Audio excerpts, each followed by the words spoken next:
segue now into, and we look to get this into a weekly segment throughout the course of the NFL season. But it is the first on Roundabout Sports here. We have the Good Doctors Week 2 NFL Power Rankings. So the floor is yours, my friend. All right, so I'm going to start with number 10. My number 10 team right now is the Green Bay Packers. I know a lot of us were sleeping on the Cheeseheads in the offseason, thinking that Detroit's going to run away with that division. That's not going to happen, folks. Jordan Love is legit.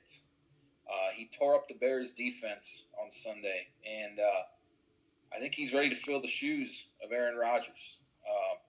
Green Bay is going to be a tough team. I'm not saying they're going to win that division, but I do think they'll make the playoffs. So they're my number 10. My number 9 team is the Jaguars.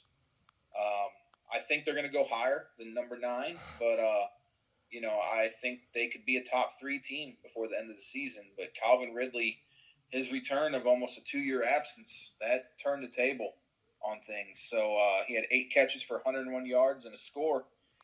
Trevor Lawrence, my preseason MVP pick, he's living up to that pick. Watch out for him. He's going to be a stud this year. So if you have him in your fantasy league, you're going to be very happy because I think he probably throws 30 to 35 touchdowns this year. Number 8, Carp, you'll be happy to hear this. The Browns, Cleveland Browns. Hey, listen, the Brownies went into Cincy, and they beat the hell out of the Bungles, which I love to see because I can't stand the Bengals fans. All they do is chirp on social media.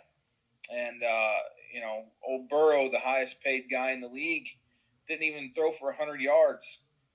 Cleveland's defense is legit, and they're a good defense now. I can't stand Deshaun Watson as a person, but he played well enough to get the win. So I'm not buying into the Browns yet, but I'm gonna keep an eye on them. I think that they could do some damage in that division this year. They could be a wild card team if things go well. So we'll see what happens.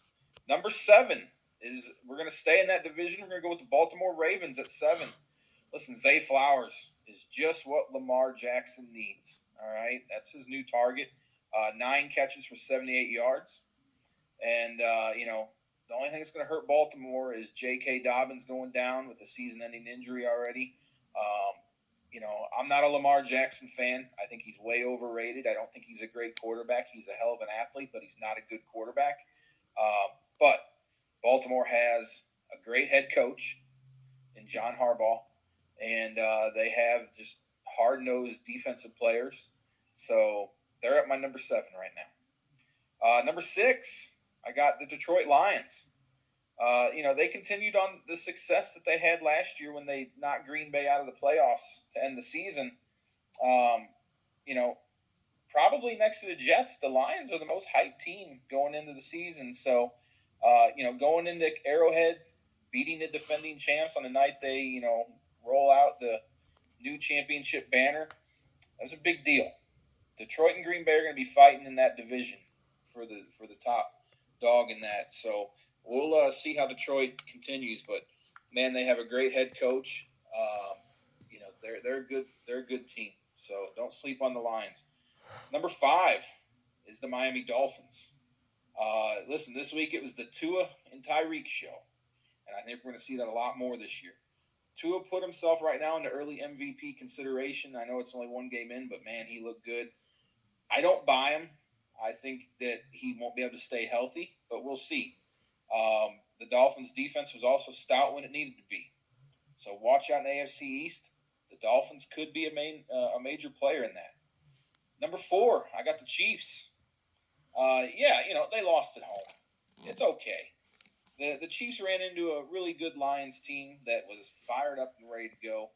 Listen, no Chris Jones, no Travis Taylor Swift Kelsey, but they're going to be fine. Kadarius Toney dropped a bunch of passes, cost them the game, but they only lost by a point at the very end of it. So all things considered, the Chiefs are going to be just fine. I'm not worried about them at all. Number 3 is the Dallas Cowboys. What a defense. Wow.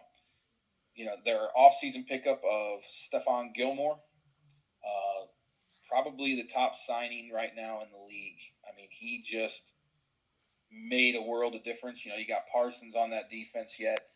I will say that is the best defense I've seen played in a game in the NFL in probably the last 3 to 5 years. It took me back to the Baltimore Ravens defense with Ray Lewis. Dallas was just all over the field. Now, granted, it was the Giants. The Giants aren't going to be very good this year. Let's just be honest. But to go into New York and just beat the living crap out of them like they did, that defense is going to be the strength of the team. If they can stop from turning the ball over with Dak, the Cowboys are going to be a legit force in the NFC. They are my Super Bowl pick for the NFC. I got them and the Chiefs in the Super Bowl. That's my prediction. So I think very highly of Dallas. So they're at number 3. At number 2, Philadelphia Eagles. Jalen Carter, the rookie, dominant on defense. Showed exactly why they took him in the draft. The rookie was all over Mac Jones all day. Listen, Philly is going to pick up right where they left off last year. They have a great offense, great defense, great head coach. They're almost a complete team, almost. We'll see how the season goes, but I think them and Dallas are going to be beating up each other when they play.